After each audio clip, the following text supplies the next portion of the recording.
এখন আমি পঞ্চম শ্রেণী প্রাথমিক গণিত বই থেকে অনুশীলনী 9-এর 8 নম্বরে যে সমস্যাটি রয়েছে এই সমস্যাটির সমাধান করব। প্রথমে সমস্যাটিকে ভালোভাবে পড়ে নিতে হবে। একজন বিক্রেতা কৃষকের কাছ থেকে এক ঝুড়ি সবজি কিনে 40% লাভে 6,300 টাকায় বিক্রয় করলেন। সবজির ক্রয় মূল্য কত ছিল?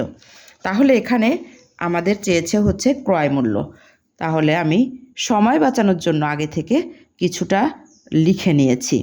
সমাধান 8 নম্বরে যে সমাধান লিখেছি, এরপরে সবজি 40% লাভে বিক্রয় করা হলে, অর্থাৎ ক্রয় মূল্য 100 টাকা হলে বিক্রয় মূল্য হচ্ছে, তাহলে 40 যেহেতু পার্সেন্ট, তাহলে 100-র সাথে আমি এই 40 যোগ করব, তাহলে করলে হচ্ছে 140 টাকা। এবারে বিক্রয় মূল্য তাহলে 140 টাকা হলে আমাদের ক্রয় মূল্য ছিল 100 টাকা। তাহলে সে কথাটি আমি সুন্দরভাবে লিখে নিলে আমার কিন্তু যেহেতু ক্রয় মূল্য উত্তর চেয়েছে, ক্রয় মূল্য চলে আসবে।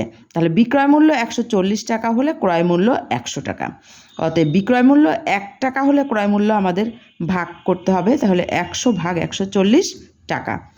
অতএব বিক্রয় মূল্য 6,300 টাকা হলে ক্রয় মূল্য, তাহলে যেহেতু বেশি সেই জন্যে 100-র সাথে 6,300 হচ্ছে আমার গুণ করতে হবে, আর ভাগ হচ্ছে 140 টাকা। এবারে আমি এখানে সমাধানটি দেখিয়ে দেব।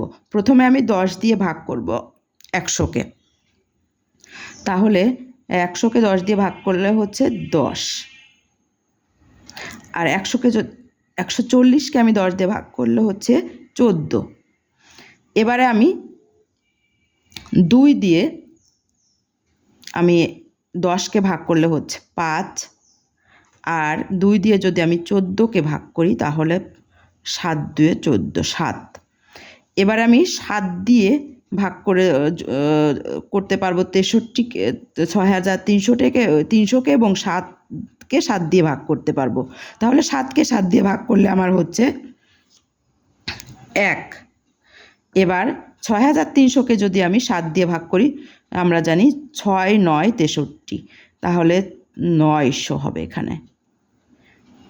তাহলে উপরে 900 আর এই 5 গুণ করলে হবে 5 9 45, অর্থাৎ 4,500 টাকা। আশা করি তোমরা বুঝতে পেরেছ। এবারে উত্তর লিখব আমি। উত্তর: সবজির ক্রয় মূল্য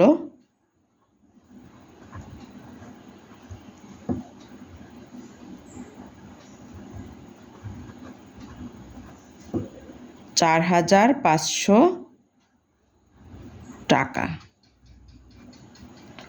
ধন্যবাদ সবাইকে, আশা করি বুঝতে পেরেছ।